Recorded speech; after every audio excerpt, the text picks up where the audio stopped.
गृह मंत्री अमित शाह का उत्तराखंड दौरा कल, कई कार्यक्रमों में शामिल होंगे अमित शाह।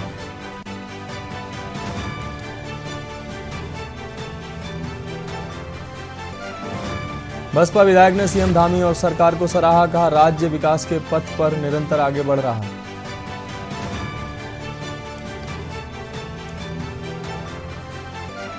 राहुल गांधी के समर्थन में आए हरीश रावत, बोले जो कहा वो ऐतिहासिक तथ्य।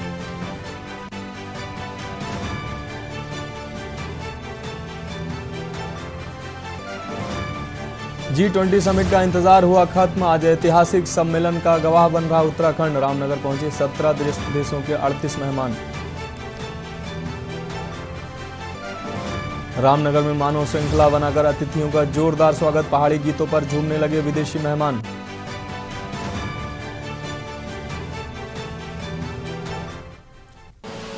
आप देख रहे हैं के न्यूज, खबरों का सारथी। नमस्कार, मैं हूं मनोज मानस, आपका स्वागत करता हूं खबर उत्तराखंड में। रुक करता हूं खबरों का। देहरादून से खबर आ रही है अगली। आड़त बाजार के शिफ्टिंग मुआवजे के लिए मिली मंजूरी। तो देहरादून से यह खबर आ रही है, शिफ्टिंग और मुआवजे के लिए 145 करोड़ की मंजूरी। MDDA की बोर्ड बैठक में बजट हुआ पास। प्रभावितों के मुआवजे के लिए 90 करोड़ का बजट। तो देहरादून से यह खबर आपको दिखा रहे हैं, गांधी रोड से सहारनपुर चौक तक होना है चौड़ीकरण। आड़त बाजार की शिफ्टिंग मुआवजे के लिए मिली मंजूरी। शिफ्टिंग और मुआवजे के लिए 145 करोड़ रुपए मंजूर। तो देहरादून से खबर आपको दिखा रहे हैं, MDDA की बोर्ड बैठक में बजट हुआ पास। तो उत्तराखंड के देहरादून से खबर आपको दिखा रहे हैं, आड़त बाजार की शिफ्टिंग मुआवजे को मिली मंजूरी। शिफ्टिंग और मुआवजे के लिए 145 करोड़ रुपए मंजूर। MDDA की बोर्ड बैठक में बजट हुआ पास। प्रभावितों के मुआवजे के लिए 90 करोड़ का बजट। गांधी रोड से सहारनपुर चौक तक होना है चौड़ीकरण। आड़त बाजार की शिफ्टिंग और मुआवजे के लिए मिली मंजूरी। शिफ्टिंग और मुआवजे के लिए 145 करोड़ रुपए मंजूर किए गए। MDDA की बोर्ड बैठक में यह अहम प्रस्ताव पास हुआ। आड़त बाजार की शिफ्टिंग और मुआवजे के लिए मिली मंजूरी।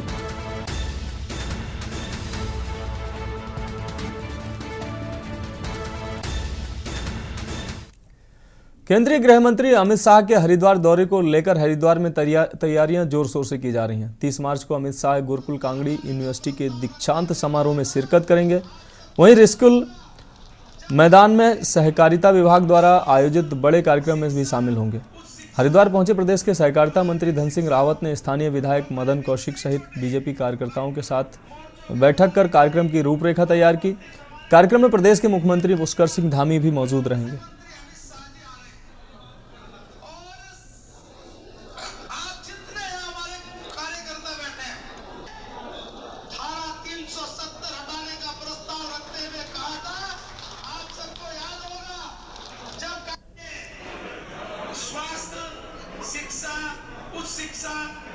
अब हमारे देश के गृह मंत्री और सहकारिता मंत्री 30 तारीख को यहाँ रहे हैं और 2 से 3:30 बजे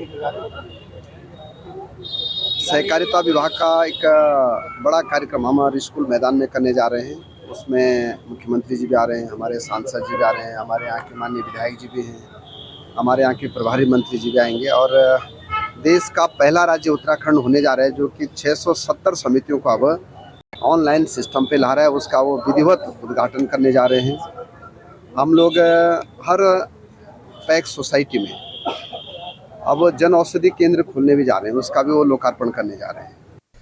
बात करते हैं अगली खबर के। हल्द्वानी पहुंचे मुख्यमंत्री पुष्कर सिंह धामी का पार्टी कार्यकर्ताओं ने जोरदार स्वागत किया। इस दौरान पार्टी पदाधिकारियों से मुलाकात करते हुए सीएम ने उनका हालचाल भी लिया। मीडिया से बात करते हुए मुख्यमंत्री पुष्कर सिंह धामी ने कहा कि G20 समिट को लेकर उत्तराखंड पूरी तरह तैयार है। प्रधानमंत्री मोदी ने उत्तराखंड को एक नहीं 3 बैठक का आयोजन करने का मौका दिया है, जिससे कि यहाँ की लोक संस्कृति, लोक कला और सांस्कृतिक विरासत की विश्व में नई पहचान मिलेगी। इसके साथ ही मुख्यमंत्री पुष्कर सिंह धामी ने कहा कि चार धाम यात्रा को लेकर सरकार पूरी तरह से तैयार है।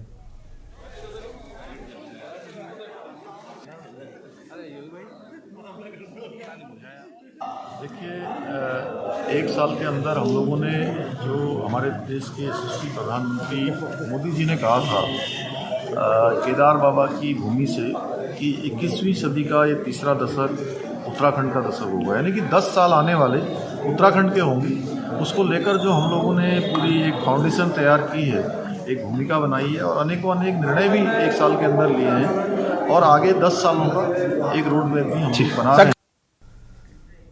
खबरों में वक्त है एक ब्रेक का, जल्द लौटते हैं। आप देख रहे हैं के न्यूज, खबरों का सारथी। ब्रेक के बाद आपका स्वागत है। बात करते हैं अगली खबर की। उत्तराखंड के रामनगर में होने वाले G20 सम्मेलन का आज से आगाज हो चुका है। वहीं आपको बता दें कि पंतनगर से रामनगर पहुंचने वाले रामनगर के लखनपुर चौक पर सैकड़ों महिलाओं ने उत्तराखंड की सांस्कृतिक वेशभूषा में हाथों में तिरंगा लेते हुए डेलीगेट्स का तिरंगा दिखाते हुए जोरदार स्वागत किया।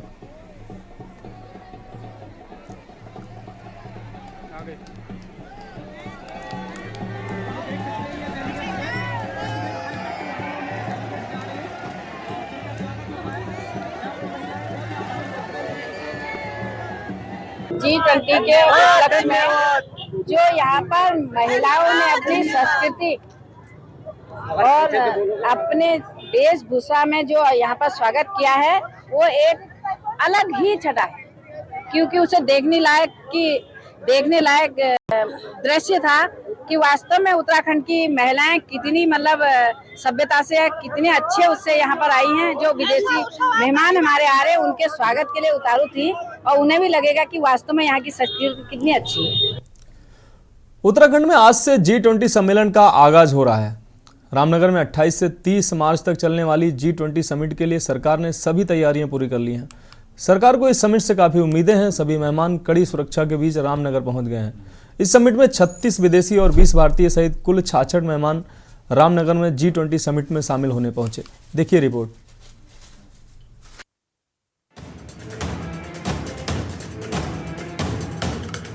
उत्तराखंड में आज से G20 सम्मेलन का आगाज हो गया है। रामनगर में 28 से 30 मार्च तक चलने वाली G20 समिट के लिए सरकार ने सभी तैयारियां पूरी की हैं। सरकार को इस समिट से काफ़ी उम्मीदें हैं। सभी मेहमान कड़ी सुरक्षा के बीच रामनगर पहुंच गए हैं।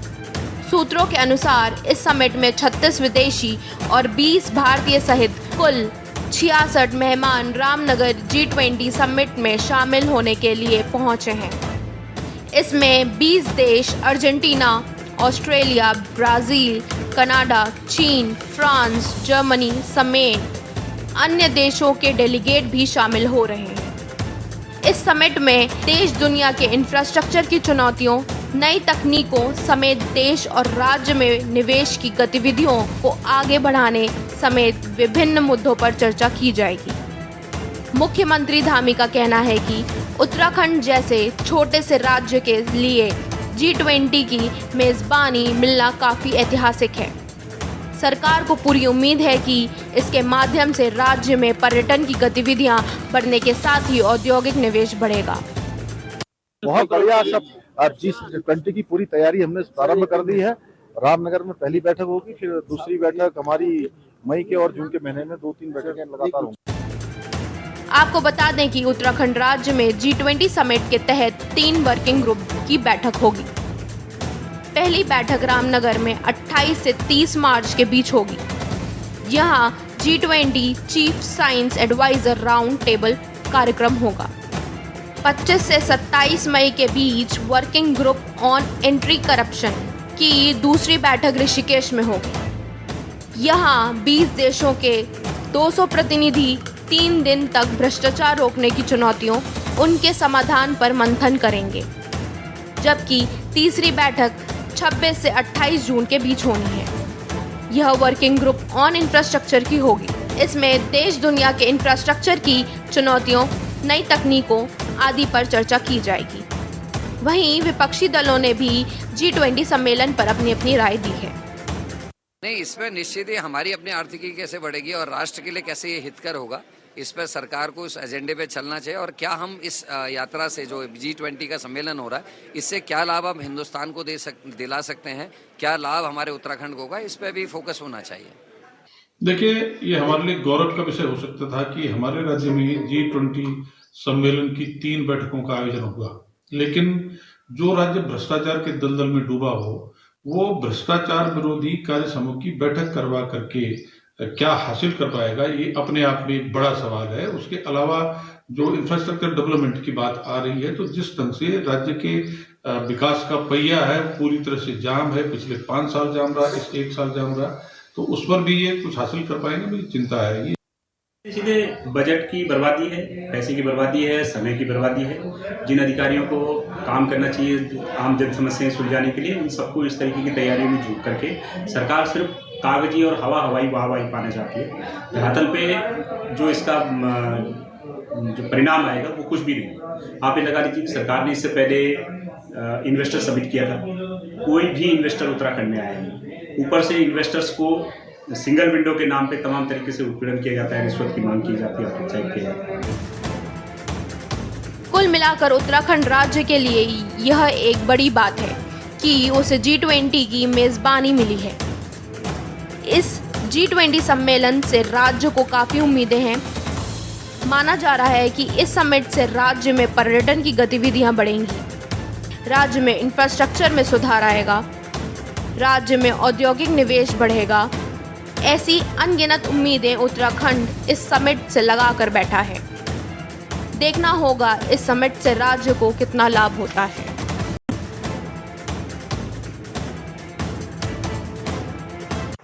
G20 की बैठक को लेकर के रामनगर आज चमक उठाया, वहीं पुलिस सुरक्षा भी तैनात है। आपको बताते थे कि आज बाहरी पर्यटक, जो विदेशी पर्यटक हमारे वैज्ञानिक लोग रामनगर के अंदर, उत्तराखंड के अंदर पहली बार आ रहे हैं, जिसको लेकर के चप्पे चप्पर में पुलिस अपनी चौकस है।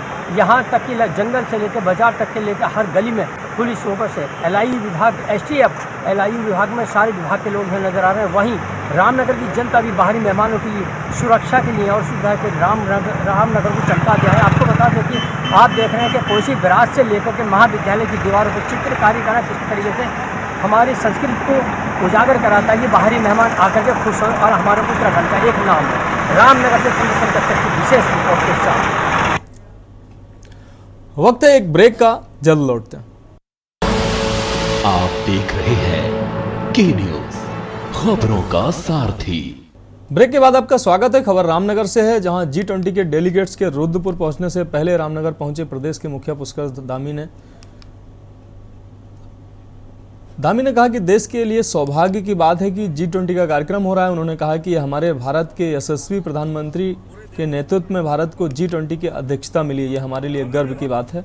उन्होंने कहा कि इसको लेकर अनेक कार्यक्रम भारत में हो रहे हैं और उसको लेकर उत्तराखंड में 3 बैठकें हो रही हैं और यह गर्व की बात है कि पहली बैठक उत्तराखंड के पर्यटन नगरी में हो रही है, जिसमें पूरी दुनिया के लोग चर्चा करेंगे और राउंड द टेबल बैठक होनी है। आपको बता दें कि मुख्यमंत्री ने कहा कि पूरे विश्व से आने वाले लोग जहां एक और उत्तराखंड की संस्कृति से रूबरू होंगे, वहीं हमारे प्रदेश का नाम भी विश्वविख्यात होगा।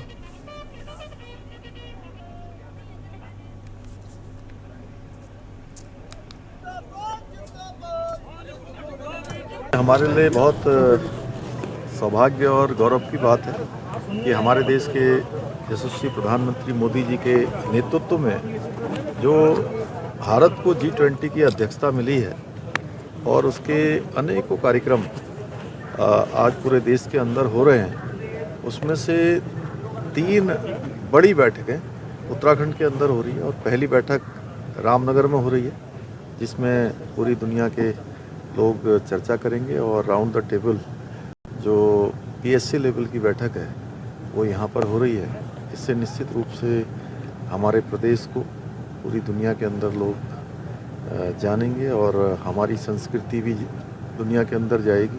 हमारे यहाँ की जो विशेषताएं हैं, यहाँ की मातृशक्ति के द्वारा किए हुए काम हैं, यहाँ का हमारा कॉर्बेट का जो एक अपना चित्रण है वह भी सबके सामने आए। खबर देहरादून से, जहां मुख्यमंत्री पुष्कर सिंह धामी की अध्यक्षता में 4 धाम की महत्वपूर्ण बैठक हुई। आपको बता दें कि 4 धाम यात्रा से जुड़ी इस बैठक में पुलिस, पर्यटन विभाग, परिवहन विभाग, स्वास्थ्य के साथ कई विभागों के आला अधिकारी भी मौजूद रहे। वहीं मुख्यमंत्री पुष्कर सिंह धामी ने मीडिया से जानकारी साझा करते हुए कहा कि स्थानीय लोगों को 4 धाम यात्रा में रजिस्ट्रेशन कराने की कोई ज़रूरत नहीं है। इसके साथ ही जो भी श्रद्धालु देश विदेश से उत्तराखंड आएंगे सभी को दर्शन करने का मौका मिलेगा। अगर किसी श्रद्धालु का रजिस्ट्रेशन नहीं हुआ है लेकिन होटल बुक करा चुके हैं तो उन्हें भी दर्शन करने का मौका मिलेगा। मुख्यमंत्री धामी ने आगे कहा कि भले ही एक दिन बाद श्रद्धालुओं को दर्शन करने को मिले लेकिन वे आसानी से चारों धामों के दर्शन कर सकेंगे।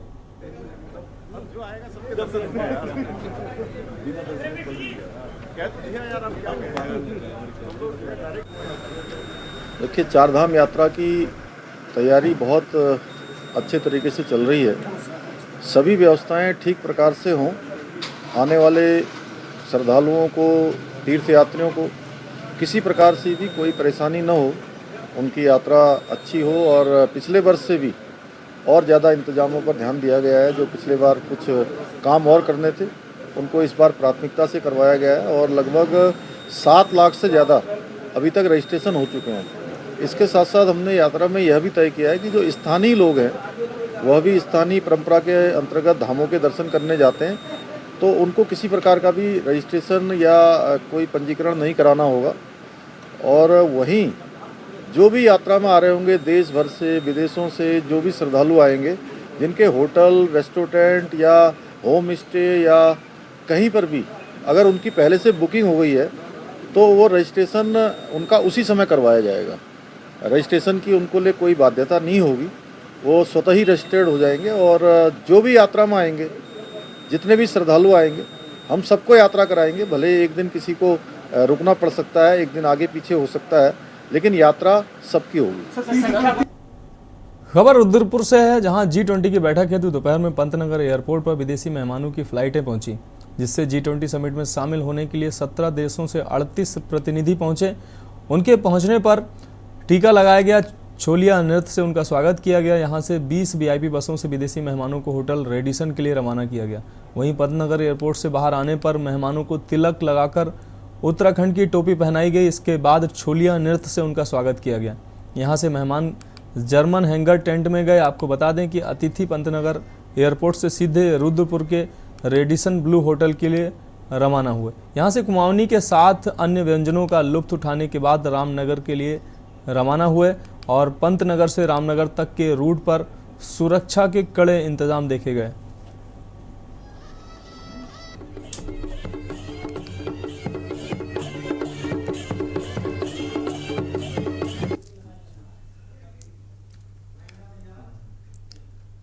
उत्तराखंड की खबरों में अभी के लिए इतना ही। मुझे दीजिए इजाजत और आप देखते रहिए के न्यूज इंडिया।